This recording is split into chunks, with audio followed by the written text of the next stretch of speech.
दोस्तों, पुराने चाइना में एक व्यक्ति रहता था जो बस खो जाना चाहता था कि एक दिन वह अपने गुरु के पास गया। गुरु के सामने सन्यासी होने की इच्छा जताई। गुरु ने कहा कि तुम सच में सन्यासी हो जाना चाहते हो या बस सन्यासी दिखाना चाहते हो? कि उसे व्यक्ति ने कहा है कि जब सन्यासी ही होने आया हूं तो लिखने का क्या करूंगा, मैं तो सन्यासी ही होना चाहता हूं। तो गुरु ने कहा, ठीक है, यह अपनी आखिरी मुलाकात थी, अब तुम दोबारा मेरे पास मत आना। जब जरूरत होगी मैं खुद तेरे पास आ जाऊंगा। इस आश्रम में 25 सन्यासी है, उन 25 सन्यासियों के लिए तुम चावल कूटने का काम करना है। ऐसा कहा जाता है कि वह सन्यासी की अगले 12 वर्षों तक की चौखट के पीछे में एक अंधेरे से कमरे में 25 सन्यासी थे। वह सब के लिए चावल सुबह से कूटता रहता है।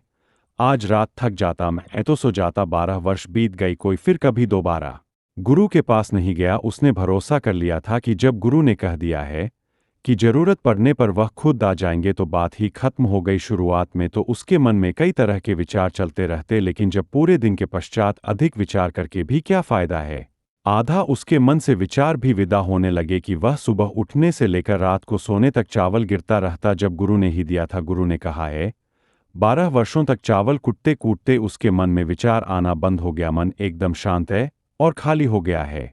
ना कोई विचार, ना ही कोई अड़चन है, सीधा सा काम। सुबह उठता चावल कूटता रहता हूँ, आज रात होती है तो सो जाता हूँ। कि पिछले 12 वर्षों से यही उसकी चिंता बन चुकी थी। यह विचार मुक्त होकर वह बस अपना काम करता रहता। 12 वर्ष बीत जाने के बाद गुरु ने घोषणा की, मेरे जाने का समय आ चुका है। जो भी व्यक्ति मेरा उत्तराधिकारी बनना चाहता हूं वह आज रात मेरे कमरे की दीवार के बाहर 2-4 पंक्तियां लिखिए जिसमें जीवन का सत्य का उजागर हो। उसमें उसका और उसके विचारों का साथ यूज कर होता हो, लेकिन यह विचार उसके खुद के होने चाहिए कि यह उसका खुद का अनुभव होना चाहिए। यह घोषणा सुनो सभी से डर गई, क्योंकि गुरु को धोखा देना आसान, लेकिन सभी शिष्यों में से दो सबसे बड़ा विद्वान था कि उसने साहस जुटाकर गुरु के कमरे की दीवार पर उस रात 4 पंक्तियां नीति दिखाओ कि मन एक दर्पण की तरह है जिस पर धूल जम जाती है। धूल को साफ कर दो तो धर्म गलत हो जाता है, कि इस धूल को साफ कर दो तो सत्य अनुभव में आ जाता है।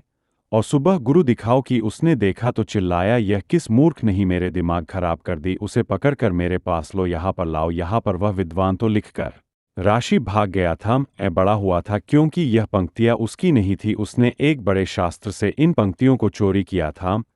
इसमें उसका खुद का होता था। सब अच्छे थे, लेकिन उनमें प्राण नहीं थे। कि वे जाते समय अपने आश्रम के मित्रों से कह गया था कि अगर उन्हें गुरु क्या बात कहे है तो मुझे खबर कर देना, लेकिन अगर गुरु पढ़कर मोहित हो जाए तो मेरा पता मत बताना। इस तरह आश्रम स्थित हुआ। कितनी सुंदर भजन तो है कि बच्चों में क्या कमी है, मन दर्पण की तरह ही तो है जिसमें शब्दों के विचारों की अनुभव की धूल जम जाती है। बस इतनी ही तो बात है। साफ कर दो दर्पण है तो सत्य का प्रतिबिंब फिर बन जाता है। लोगों ने कहा उसे सन्यासी ने, बात तो बिल्कुल ठीक है, लेकिन गुरु जरा जरूर से ज्यादा ही कठोर है।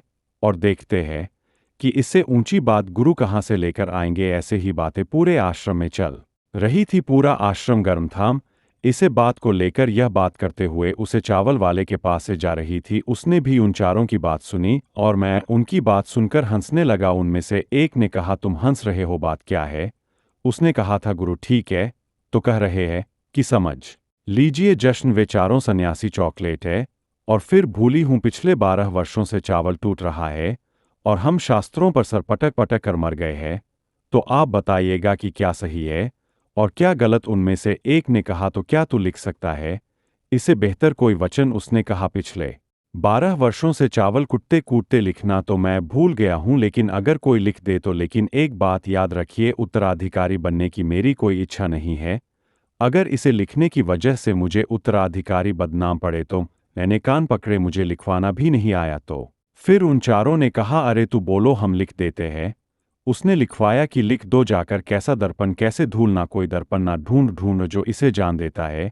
धर्म को उपलब्ध हो जाता है, सत्य को उपलब्ध हो जाता है। आधी रात को उसे बल्ब टूटने वाले के पास आए और कहाँ हो और अब तो यहां से भाग जाओ वरना यह तुझे मार डालेंगे। यह मेरा जो उत्तराधिकारी बनने चाहिए या ना बनाना चाहिए, इससे कोई फर्क नहीं पड़ता कि मेरा उत्तराधिकारी है। मैंने तुझे ही अपना उत्तराधिकारी मान लिया था, लेकिन अब तुम इस आश्रम से भाग जाओ क्योंकि यह तुझे जीने नहीं देंगे। यह सब बर्दाश्त नहीं कर पाएंगे। कि चावल कूटने वाला सत्य को प्राप्त हो गया था, ज्ञान उपलब्ध हो गया और यह शास्त्रों पर पीते रहेंगे, इसलिए तो यहाँ से चला जाता है। यह कहानी यही समाप्त होती है। एक बार गौतम बुद्ध ने दी, जिस दिन तुम्हारे दिमाग में विचार उठने बंद हो जाएंगे उसे दिन तुम सत्य का अनुभव करोगे, तुम खुद को इस ब्रह्मांड को समझ पाओगे, और यही बुद्धत्व प्रताप का पहला कदम है।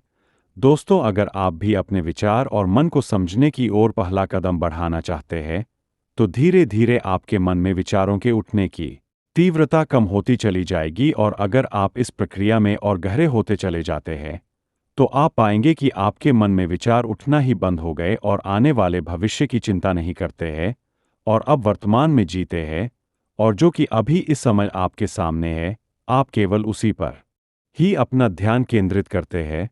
तो दोस्तों, कैसी लगी आपको यह कहानी? कमेंट बॉक्स में कमेंट करके जरूर बताएं, और ऐसे ही प्रेरणादायक कहानी सुनने के लिए चैनल को सब्सक्राइब जरूर करें।